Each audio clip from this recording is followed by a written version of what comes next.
really great that everybody came out for this. And so I hope we can have a lot more events like this and use this book to raise a lot of consciousness about what's going on in society.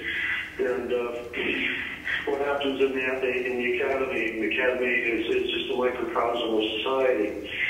But the universities have been one of the last spaces of freedom left in society, and these are being colonized and taken over and destroyed, and from all kinds of angles and in all kinds of ways. And so it's very important that people pay attention to what happens to the universities. And it's very important that people in universities pay attention to what's happening too.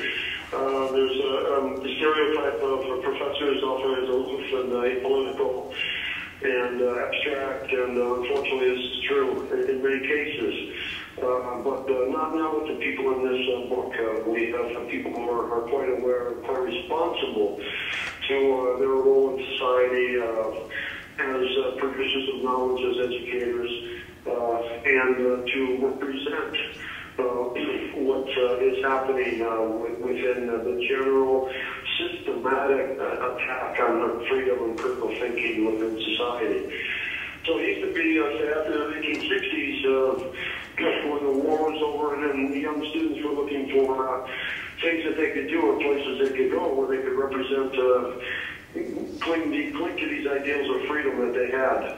A lot of people either went and started communes or people went into universities to teach. And the people that had gone to university to teach became part of the so-called academic left, which is certainly not hegemonic, and has been often represented. And these are the people who really have the consciousness of what's happening in society and who can report honestly and quickly the attack on the academy. So this has continued, by the way, with the Obama administration. With the transition from Bush to Obama has been completely fluid. What happened after 9/11 has been a sea shift in society, such that there's just this almost irreversible, inexorable tendency in society to stamp out our civil liberties in every possible way, and then we can see this pattern happening in the university.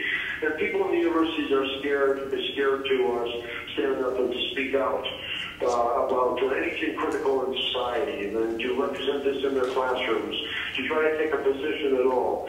And so because they're being attacked by their colleagues, by administrators, by outside forces. These forces can include Illuminati, wealthy donors, large, powerful lobbies of Israel, animal exploitation industries. The university is no longer really a free space in the sense now that it's part of a complex. That's the title of the book.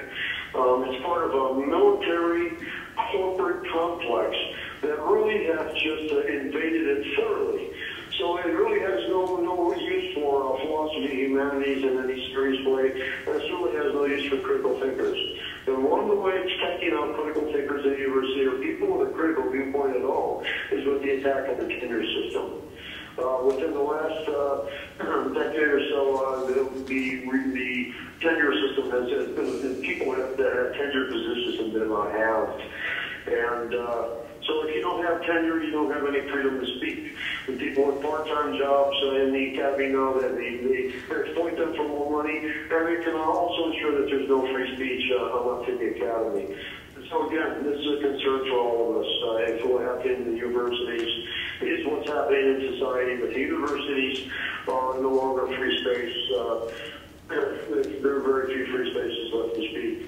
And I'm happy that today, just to wrap up, there are events happening in California and elsewhere where students are beginning to take the lead. As we show in the book, the students have often taken the lead for free speech and for struggle in this society. There's students that we often look for.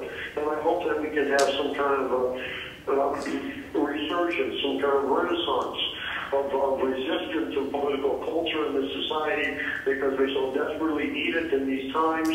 What is happening in the world right now, ecologically, socially, where scientists have given a warning to humanity that we need to wake up to the planet realities. These realities are so severe, they're so demanding, they're so serious that we all ought to be rioting out in the streets.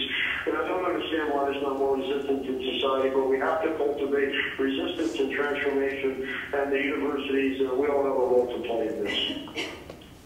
Thank you so much.